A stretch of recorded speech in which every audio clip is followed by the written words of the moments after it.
हाय दोस्तों। पहला क्वेश्चन है, एक अवतल दर्पण के सामने उससे 20 सेंटीमीटर की दूरी पर कोई वस्तु रखने पर उसका वास्तविक प्रतिबिंब 30 सेंटीमीटर की दूरी पर बनता है, तो दर्पण की फोकस दूरी ज्ञात कीजिए। तो हमें दर्पण की फोकस दूरी ज्ञात करनी है, तो हम करते हैं। तो दिया है, देखेंगे क्या क्या दिया है।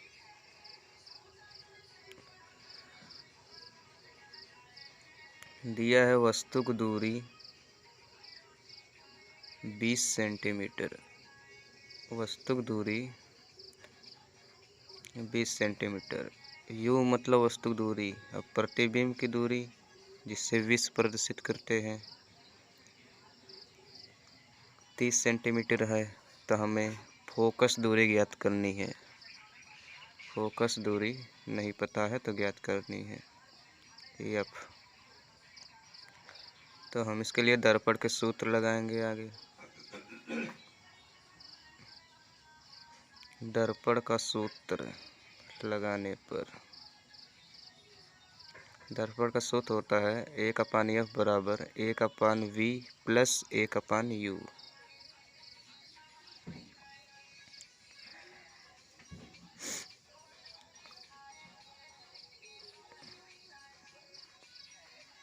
एक अपान एफ 1/V प्रतिबिंब कितना दिया है 30, तो 30 लिख देंगे, प्लस 1/U 20 है, वस्तु दूरी 20 है तो 20 लिखेंगे। फिर 1/F बराबर, यहाँ पर अवतल दर्पण है। अवतल दर्पण के लिए हम देख लेते हैं। अवतल दर्पण के लिए नोट करके देख लेते हैं। अवतल दर्पण में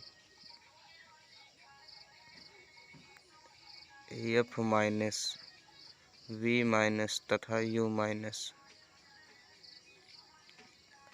सब माइनस में होते हैं, और उत्तल दर्पण में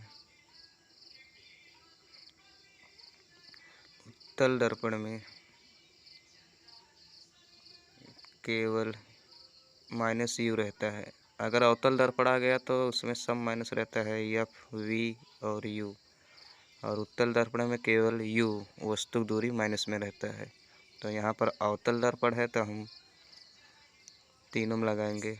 जैसे V में भी निकल गया माइनस और U में भी, तो 1/F बराबर 1/30 माइनस में माइनस प्लस माइनस हो जाएगा। 1/F बराबर, अब 30 और 20 का एलसीएम लेंगे तो 60 आएगा। तो 30 दूनी 60, माइनस में 2 और 20 तिहाई 60, तो माइनस माइनस प्लस तो जोड़ देंगे इसको, 5 और 60, तो यहाँ पर आ जाएगा 12। तो यहाँ पर 12 आ जाएगा, तो हमें पता चल गया फोकस दूरी 12 सेंटीमीटर है। आपको दर्पण का सूत्र याद होना चाहिए, तब आप सवाल को हल कर लेंगे।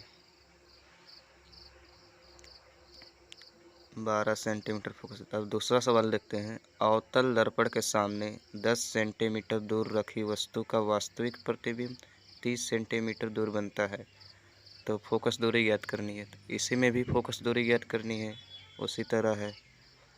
तो दूसरा है, क्या क्या दिया है आगे देख लेंगे हम। दिया है 10 सेंटीमीटर रखी वस्तु की दूरी कितनी है। वस्तु की दूरी हम U से प्रदर्शित करते हैं, तो U लिखेंगे 10 सेंटीमीटर है। और प्रतिबिंब की दूरी है जो है 30 सेंटीमीटर है। प्रतिबिंब की दूरी 20 प्रदर्शित करते हैं 30 सेंटीमीटर। तो इसे में भी हमें फोकस दूरी ज्ञात करनी है। फोकस दूरी F।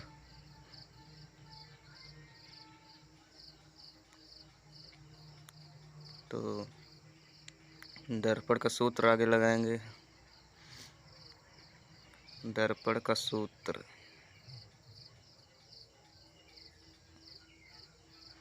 एक अपान एफ बराबर एक अपान वी प्लस एक अपान यू। तो यहाँ पर भी कौन सा दर्पण है? अवतल दर्पण है, तो तीनों माइनस होगा। हम जैसा कि बताया था, एफ और माइनस वी यू माइनस, तीनों माइनस में होते हैं। जो ज्ञात करना होता है उसमें माइनस नहीं लगता है, इसमें एफ ज्ञात करना है, इसमें नहीं लगेगा। तो वी और यू में लगेगा माइनस। वी का स्थान पर 30 है, प्लस में एक अपान यू 10, माइनस में हो जाएगा, दोनों माइनस में। अब एक अपान एफ बराबर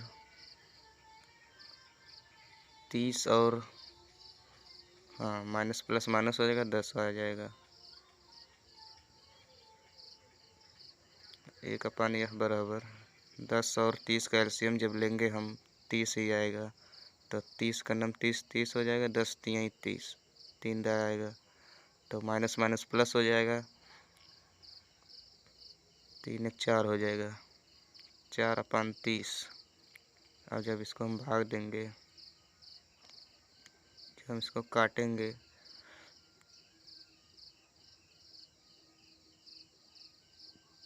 जब इसको हम काटते हैं तो 7.5 आंसर आता है। यह बराबर 7.5। फोकस दूरी कितनी है? 7.5 सेंटीमीटर है। तो हम तीसरा सवाल देखते हैं। 20 सेंटीमीटर फोकस दूरी के अवतल दर्पण के सामने एक वस्तु 30 सेंटीमीटर की दूरी पर रखी है। इसमें प्रतिबिंब ज्ञात करनी है। इसमें फोकस दूरी दी है, इसमें प्रतिबिंब ज्ञात करनी है। तो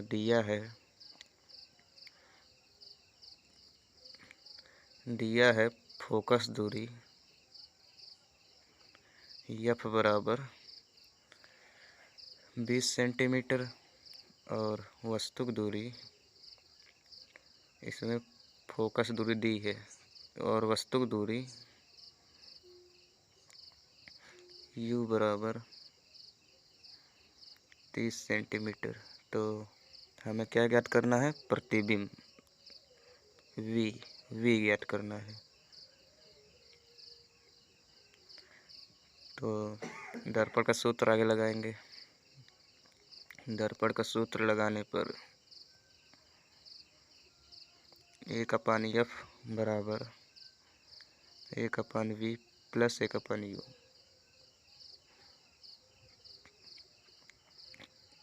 अब एक अपान एफ, फोकस दूरी कितनी है? 20 सेंटीमीटर है। वी हमें ज्ञात करना है और यू, वस्तु दूरी कितनी दी है? 30। वस्तु दूरी 30 दी है, तो वी का अपान पे 30 लिख देते हैं। इसमें भी अवतल दर्पण है, तो यहाँ पर माइनस हो जाएगा। माइनस में 20, अब प्लस माइनस माइनस हो जाएगा, 30 माइनस में हो जाएगा ये। अब इसको हम प्रक्षांतर कर देंगे, इधर ला देंगे, तो ये प्लस में हो जाएगा, माइनस में तो प्लस में हो जाएगा, बराबर एक अपान वी। अब 30 और 20 का एलसीएम निकाल लेते हैं आगे। 60, 20 3 60, 30 दूनी 60, एक अपान वी।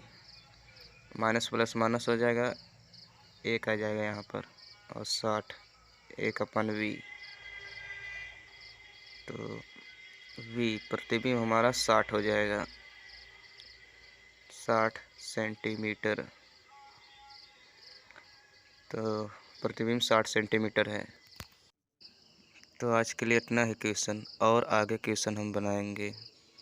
और हमारे चैनल को सब्सक्राइब करें और वीडियो को लाइक करें। और कोई भी दिक्कत हो कमेंट करके बताएं मुझे।